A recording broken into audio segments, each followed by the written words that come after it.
नमस्कार दोस्तों, आप सब कैसे हैं। उम्मीद करती हूँ कि आप सब बहुत अच्छे होंगे और मन लगा के पढ़ाई भी कर रहे होंगे। दोस्तों, जिसका भी जीडीसी मेंस का एग्ज़ाम है, एकदम जी जान लगा दीजिए। अगर आपके पास समय है, देखिए तो आप जी तोड़ के मेहनत करिए। बहुत ही अच्छी जॉब है और आप एकदम आराम से जो है नौकरी करेंगे, कोई दिक्कत नहीं होगी। तो आप सब जो है अपना 100% दीजिए और एकदम से लिखने की प्रैक्टिस करिए। ठीक है, लिखना देखो, हमारे माइंड में बहुत सारी चीज़ें होती हैं, लेकिन उतने समय में सारी चीज़ों को लिखना बहुत ही मुश्किल होता है। तो जितना बन पड़े आप लिखने की प्रैक्टिस बनाइए कि आप उस 3 घंटे के अंदर जो है थके नहीं, बल्कि आप लिखने पे ज़्यादा मतलब ये कर पाए, ज़्यादा लिख पाए। ठीक है, तो अ, मेरा आज का जो टॉपिक है वो क्या है, आदिकाल है। आदिकाल हम पढ़ ही रहे हैं, आप सभी जानते हैं कि आदिकाल से संबंधित जितने भी तथ्य थे इसके पहले जो है हमने याद करवा दिया है। साहित्य इतिहास ग्रंथ को बहुत ही आसान ट्रिक से याद करवाया दोस्तों। अगर आप चैनल पर नए हो तो आप जाके देख सकते हैं वीडियोस में कितना आसान तरीके से हमने याद करवाया है। तो आदिकाल के जो बहुत सारे कवि हैं, बहुत सारा जो साहित्य है, जैसे अपभ्रंश साहित्य है, सिद्ध साहित्य है, नाथ साहित्य है, जैन साहित्य है, इनको पढ़ने से पहले मैंने सोचा कि क्यों ना जो सबसे कठिन लगता है इनकी पंक्तियों को याद करना। जो है कोई भी हो, कोई भी हिंदी का विद्यार्थी हो, तो जो पंक्तियां पूछती हैं वहां से प्रश्न गलत हो जाता है। तो मैंने सोचा क्यों ना हम पंक्तियों को ही याद कर लेते हैं।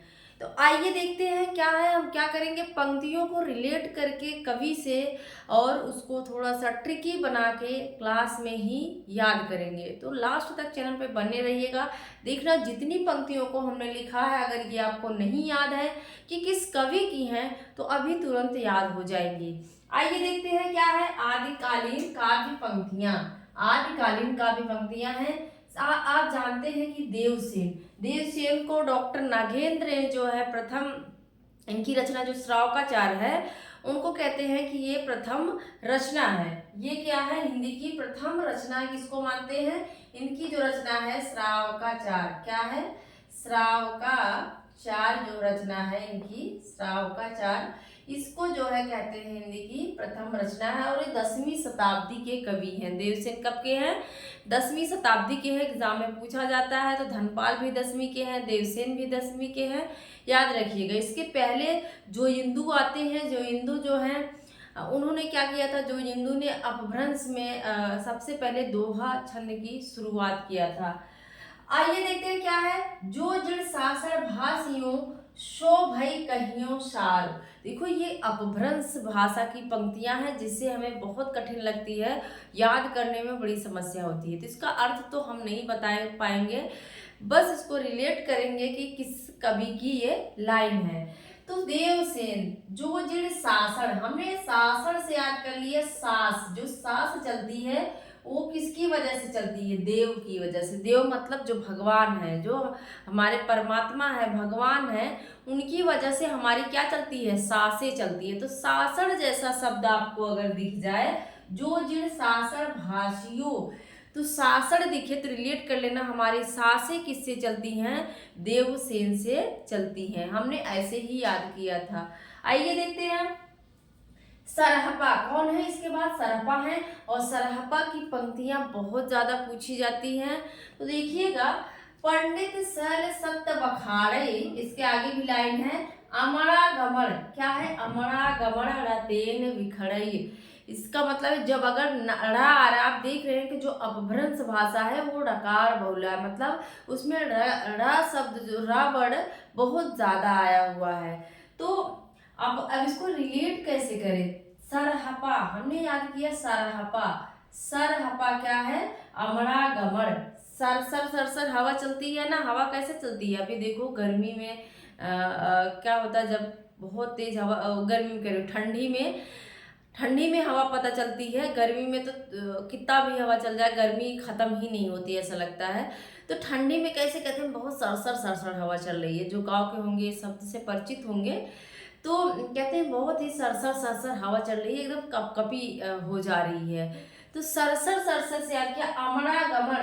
अमड़ा गमन मतलब हवा आ रही है और जा रही है, अमड़ा गमन कर रही है। कहते हैं कि हवा जो चल रही है वो घूमड़ के चल रही है, अमड़ा गमड़ करके चल रही है, एक जगह जो है टिकी नहीं रही है, ये पता ही नहीं चल रहा है किस तरफ से चल रही, अमड़ा गमड़ कैसे कर रही है हवा, सरसर सरसर चल रही है और अमड़ा गमड़ कर रही, आ रही है और जा रही है, आ रही है और जा रही है, ठीक है। सरसर सरसर देखो हवा चल रही है, सरसर सरसर हवा जब चल रही है तो क्या हो रहा है, अमड़ा गमड़ कर रही है, घूमड़ कर रही है, इधर जा रही है कभी उधर जा रही है ना, यहीं से रिलेट कर लो। हवा सरसर सरसर चलती है और पंडित सल सत्य बखाड़े, पंडितों को भी नहीं समझ आ रहा है, जाके पंडित से पूछा जा रहा है कि हवा किधर चल रही है, पंडित सल सत्य बखाड़े, वो कोई बखान ही नहीं कर पा रहे, कुछ बता ही नहीं पा रहे हैं कि हवा किधर से चल रही है, ठीक है। जय मन पवन न संचरे रवि शशि नहीं पवेश, देखो जो सिद्ध साहित्य है उसमें क्या था, उपदेश परक रचनाएं भी की गई हैं, ऐसा नहीं है कि सिर्फ उसमें नारियों के साथ संसर्ग करना महासुखवादी बताया गया, उसमें उपदेश परक भी रचनाएं हुई, जिस तरह से सरापा यहाँ कहते हैं कि जय मन पवन न संचरे रवि शशि नहीं पवेश, मेरा मन वहां जाके विश्राम कर जहाँ पे ना रवि, रवि मतलब सूर्य, जहाँ पे ना तो सूर्य जा सकता है ना ही पवन जा पाए और ना ही जो है शशि, जहाँ पे चंद्रमा सूर्य किसी की कोई नहीं जा पाए, मेरा मन वहां जाके विश्राम करे। तो इससे रिलेट कैसे करेंगे, देखो जहाँ मन पवन न संचरे, तो पवन क्या है, पवन कैसे चलता है, हमने बताया सरसर सरसर चलता है, सरहपा, पवन कैसे चलेगा, सरसर सरसर चलेगा, सरहपा, ठीक है। घोर अंधारे चंद्रमणि जिम उज्जव करे, अब इसको कैसे रिलेट करें, घोर अंधार, देखो जब सरसर सरसर हवा चलने लगी रात को और दिया, पहले क्या होता था, अभी तो लाइट हो गई है, पहले क्या होता था, दिया जलता था तो दिया बुझ जाता था और घोर अंधेरा हो जाता था, क्या होता था, जब ये सरसर सरसर हवा चलने लगती थी, सरसरा के हवा चलने लगती थी तो घोर अंधेरा हो जाता था चंद्रमणि, और चंद्रमा ही दिखाई देता था, घोर अंधेरा हो जाता था। तो ऐसे रिलेट करेंगे तो कम से कम ये तो रहेगा कि ये इस कवि की पंक्ति है। तो घोर अंधेरा कब होता है, जब सरसरा की हवा चलने लगती है, सरहपा हो जाएंगे। लुइपा का है, बहुत पूछता है, कावा तरुवर पंच बिड़ाल, देखो पंच विकार होते हैं, सिद्ध में क्या है, पंच बिड़ाल शब्द है, तो 5 प्रकार के जो है उसमें विकार पाए जाते हैं, भाव न होय अभाव न होय। अब कावा तरुवर, कावा मतलब हो गया कौवा, क्या हो गया, कौवा, कौवा देखो वृक्ष पर बैठा है, आप देखते हैं कभी कौवा को देखिए, वो एक जगह जो है टिक के रहता ही नहीं है, वो एक जगह शांत नहीं बैठता है, कभी इधर कभी उधर कुछ न कुछ वो खाने के लिए खोजता रहता है, 3-5 करता रहता है।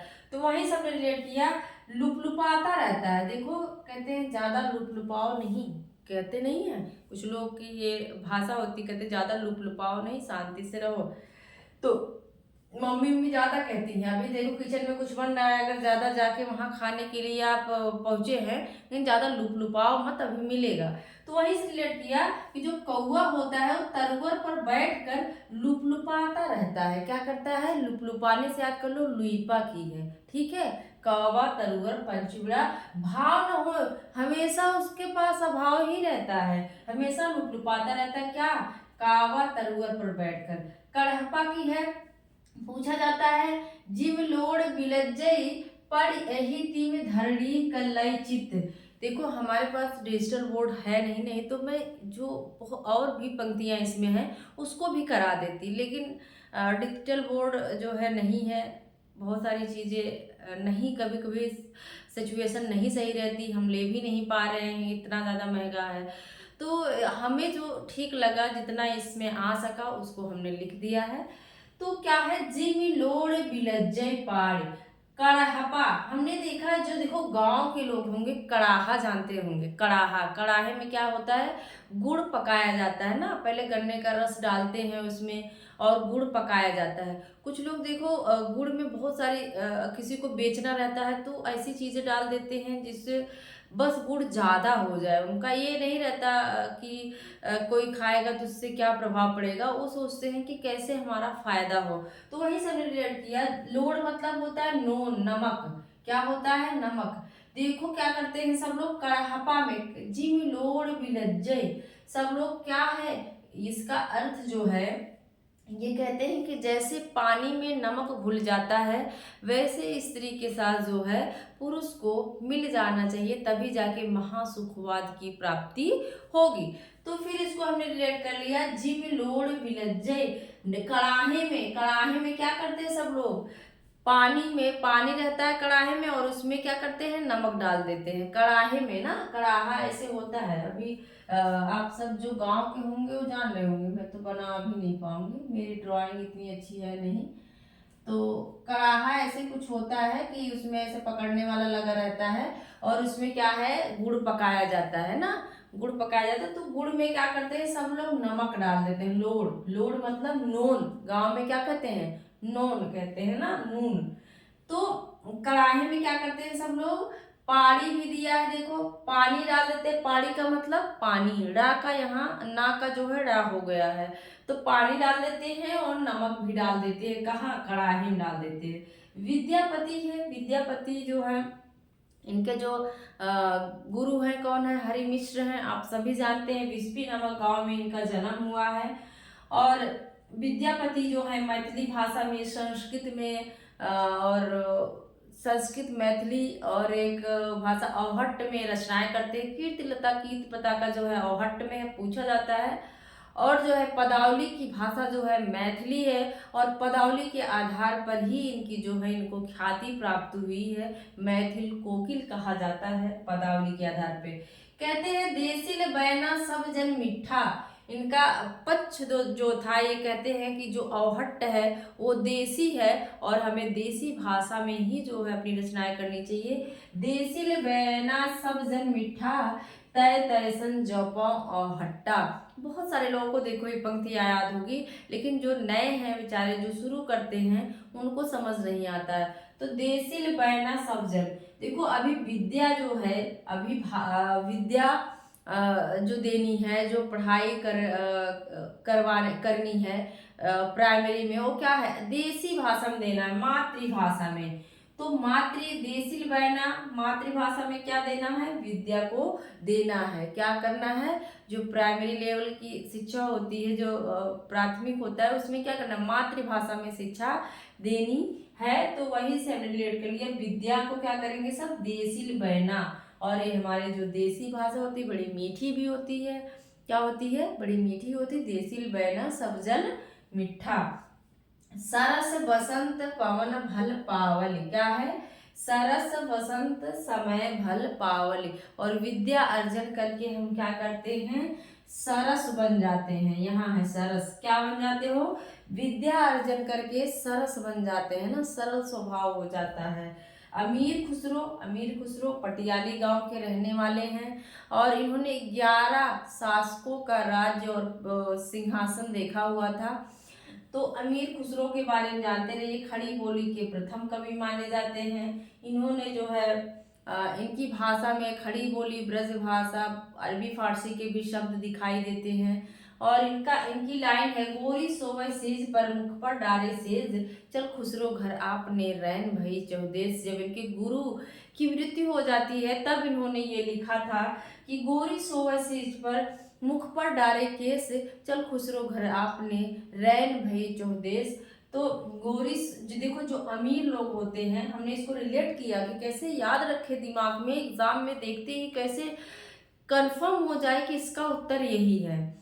तो क्या है, हमने कर लिया, जो अमीर रहते हैं वो क्या, उनकी गोरियां जो है, उनकी पत्नियां सेज पर सोती हैं, जमीन पर नहीं, सेज पर मतलब अच्छे बिस्तर पे सोती हैं। देखो जो अमीर लोग होते हैं उनकी गोरी जो है अर्थात पत्नी, वो सेज पर सोती हैं और मुख पर डाले केस, और केस वो थोड़ा फैला रहता है, लेकिन जो गरीब है वो अपना बाल और बांध के सोता है। ठीक है, जगनिक की पंक्तियां हैं, परमान रासो आल्हा खंड इन्होंने लिखा हुआ है, और आल्हा खंड बरसात महीने में गाया जाता है। भारत के उत्तर जो है क्षेत्र जो है वहाँ पे बरसात में गाया जाता है। कहते हैं 12 बरिस ले कुकुर जिए और 13 ले जिए सियार, बरिस 18 छतरी जिए आगे जीवन को धिक्कार। ठीक है, तो जगनिक, जागता कौन है, हमको हमने यहाँ रिलेट कर लिया। देखो अभी कुत्ता आपके सामने कहीं पे है, कहते काक चेष्टा बको ध्यानम स्वान निद्रा अल्पहारी विद्यार्थी पंच लक्षणा। तो कहते हैं कि अगर कुत्ता कहीं सोया है और उसके बगल से आप जाए तो उसको तुरंत पता चल जाता है, वो तुरंत उठ जाता है। तो क्या है, जागता क्या रहता है भाई, जगनी को कर लो, जागता क्या रहता है, कुकुर, कुत्ता, जो गांव के होंगे कुकुर जानते होंगे, कुकुर। तो कुत्ता क्या है, कुकुर जो है वो हमेशा जागता रहता है। किसकी लाइन हो जाएगी, ये जगनी की हो जाएगी, ठीक है। विद्यापति की एक और है, पुरुष कहानी, ये कहते हैं कीर्ति लता को, कहते हैं कीर्ति लता जो है क्या है, पुरुष कहानी, पुरुष कहानी हाँ कहो जस पर जस पंथावे पुण्य, ठीक है। तो इसको कैसे रिलेट करेंगे, पुरुष कहानी, ये शब्द पूछा जाता है। तो पुरुष कहानी, देखो जो विद्या, जिसके पास विद्या विनयम ददाति कहते हैं, विद्या क्या करती है, विनय प्रदान करती है। विद्या सब सीख लेते हैं या पढ़ लिख लेते हैं तो उनके अंदर विनय आ जाता है और उनकी कहानी को, पुरुष की कहानी, उनकी कहानी को सभी सुनना पसंद करते हैं। देखो जो शिक्षित है, जो पढ़ा लिखा है, समझदार है, उसकी कहानी को सब लोग जानना चाहेंगे, पुरुष कहानी, उसकी कहानी को सब जानना चाहेंगे। किसकी, जो विद्या, जिसके पास विद्या होगी उसको सभी सुनना चाहते हैं। आप लोग मुझे क्यों सुन रहे हैं, क्योंकि मैं जो है बता रही हूँ, मैं कुछ विद्या के बारे में बता रही हूँ, जो विद्या मुझे आ रही है इसीलिए तो मैं बता रही हूँ। पहले क्या होता था, एक पौधा है, वो कहते हैं विद्या माता है, और उसको हम किताब में रखते थे, कहते थे कि इनको, इसको रखने से क्या होगा, विद्या माता हमें खूब आने लगेंगी। तो मैंने भी वो सारी चीज़ें की हुई हैं। तो आप जो है भूलिएगा मत, विद्या जिसको विद्या आती है, जिसके पास विद्या है, वही क्या है, उसी की कहानी, पुरुष कहानी, उसी की कहानी हम सुनना पसंद करेंगे, ठीक है। बहुत ही आसान है दोस्तों, एक बार फटाफट रिवीजन करते हैं। देव की वजह से सांसें चलती हैं, सासड़, सरहपा, सरसर सरसर अमरा गमन होता है हवा और पवन ही चलती है। फिर क्या है, घोर अधाड़े, जब सब हवा सरसर सरसर चल रही है तो घोर अंधेरा हो जाता है। और लुइपा, लुइपा लुपाता क्या रहता है, कौवा, कौवा तरगुल पंच बिड़ाल। कढ़ाई में सब क्या डालते हैं, लोड़ डालते हैं, नमक डालते हैं, पानी डालते हैं। देसी बैना सब जन मिठा विद्यापति, विद्या सब किस में देंगे, देसी भाषा में देना है। अब सरस हो जाती है विद्या। और फिर क्या, अमीर खुसरो, अमीर की जो गोरियां हैं, गोरी सोए सेज पर, वो क्या सो सेज पर सोती हैं। जगनी, जागता कौन है भाई, कुकुर जागते हैं। और विद्यापति, विद्या से क्या हो जाता है, विद्या जिसको आती है उसी की कहानी हम पसंद करते हैं, पुरुष कहानी। तो आप सब जरूर बताइएगा कि आजकल की ये पंक्तियां याद हुई कि नहीं। मिलते हैं अगले वीडियो में, थैंक यू।